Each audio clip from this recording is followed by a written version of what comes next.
qu'en réalité, des hommes, donc vous comprenez, n'ont pas voulu aller vers un monde divin parce qu'ils ont voulu vivre eux.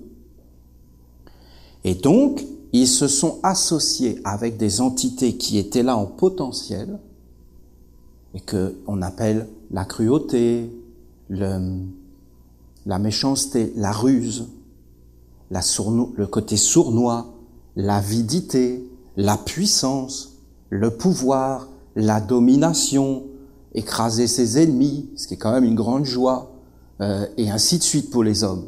Et donc, ils ont appelé ces forces.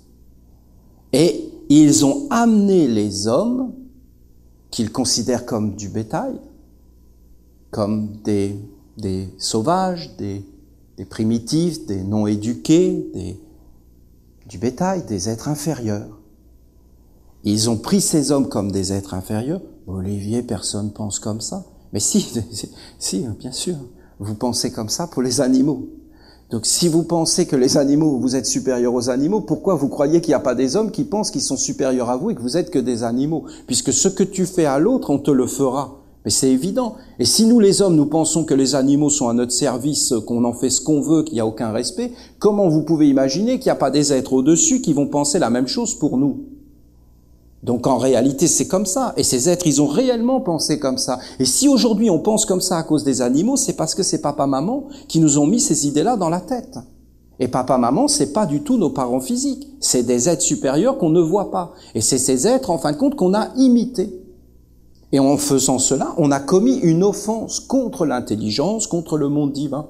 Et à partir de ce moment-là, le monde divin a dit, ces êtres-là ne portent pas nos signatures et nos sceaux. Donc ils ont fermé les portes.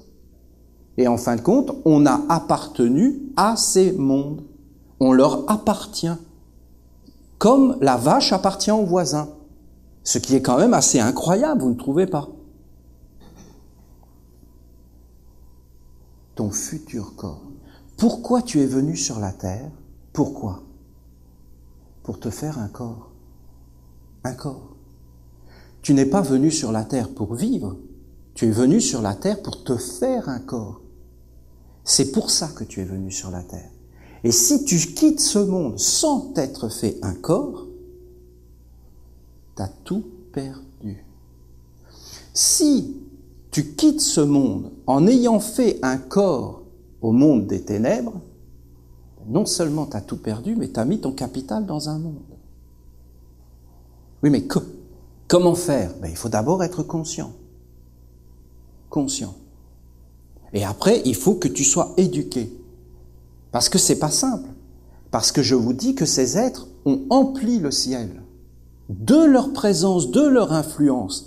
Et quoi qu'on fasse, regardez, Jésus, il est venu, il a enseigné l'enseignement des Esséniens. Eh bien, regardez, ils en ont fait le contraire. Bouddha, il est venu, il a enseigné l'enseignement des Esséniens, ils en ont fait le contraire.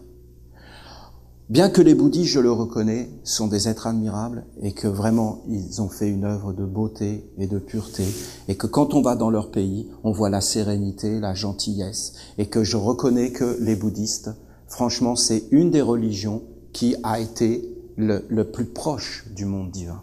Ça, c'est certain. Et que c'est vraiment une très très grande réussite, l'œuvre du Bouddha. Ça, c'est sûr. Le Bouddha, vraiment, c'est quelque chose d'incroyable. Alors, imaginez que quelqu'un connaisse ce secret. Je peux vous dire qu'il y en a qui savent ça. Bien, à partir de ce moment-là, qu'est-ce qu'ils font?